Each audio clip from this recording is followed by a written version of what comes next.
नमस्कार दोस्तों, आज हम आपको पवित्र तीर्थ स्थान अमरनाथ की कहानी सुनाएंगे। दोस्तों, एक बार माता पार्वती ने भगवान शिव से कहा, स्वामी, आप अजर और अमर हैं और मुझे हर जन्म में कठोर तपस्या के बाद आपको प्राप्त करना होता है। ऐसा क्यों? कृपा करके मुझे इस अमरत्व की कहानी को सुनाइए। तब महादेव ने कहा, देवी, इस कथा को सुनने के लिए हमें किसी सुनसान स्थान पर जाना होगा जहाँ कोई भी हमारी इस कहानी को सुन ना सके, क्योंकि जो भी इस कहानी को सुन लेगा वो अमर हो जाएगा। ऐसा कहकर महादेव माता पार्वती को एक गुफा की तरफ ले गए। आगे चल के यही गुफा अमरनाथ के नाम से प्रसिद्ध हुई। वो रास्ते में महादेव जी अपने सभी प्यारी चीज़ों को छोड़ते हुए चले गए, जिनको वो हमेशा अपने साथ रखते थे, जैसे नंदी, पंचतत्व, गणेश जी और वासुकी को उन्होंने रास्ते में ही छोड़ दिया। जब हम अमरनाथ की यात्रा के लिए जाते हैं तब ये स्थान उस रास्ते में हमें देखने को मिलते हैं। इसके बाद महादेव माता पार्वती को लेकर उस गुफा में चले गए। उस गुफा में पहले से ही 2 कबूतर मौजूद थे जो एक तरफ छिपके बैठे हुए थे। तब महादेव जी ने माता पार्वती को कथा सुनानी आरंभ की। कथा सुनाते हुए महादेव जी ने अपनी आँखें बंद की हुई थी।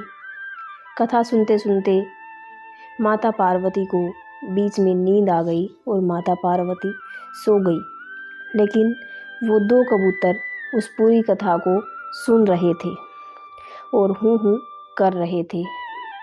बाद में जब कथा पूरी होने के बाद महादेव जी ने आंखें खोली तो उन्होंने देखा कि पार्वती तो सो रही है, तो मेरी कथा की हुंकार कौन भर रहा था। तब उन्होंने देखा कि गुफा में 2 कबूतर पहले से ही मौजूद हैं, जिन्होंने मेरी कथा को सुन लिया है। तब महादेव जी बहुत क्रोधित हुए और उन्होंने उन कबूतरों को मारना चाहा।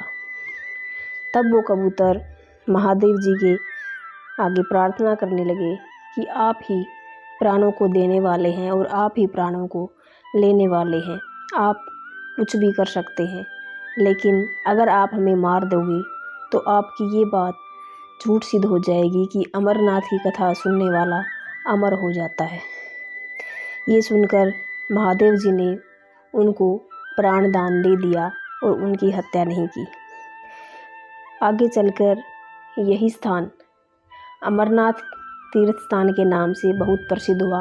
आज लाखों की भीड़ में श्रद्धालु वहाँ जाते हैं और वो 2 कबूतर आज भी महादेव और माता पार्वती के प्रतीक के रूप में वहाँ पर विराजमान हैं। वहाँ उड़ते हैं, घूमते हैं और ऐसा भी हम सुनते हैं कि किसी किसी श्रद्धालु को वो दर्शन भी देते हैं और लोगों ने बताया है कि हमने उन कबूतरों के दर्शन किए हैं। ओम नमः शिवाय।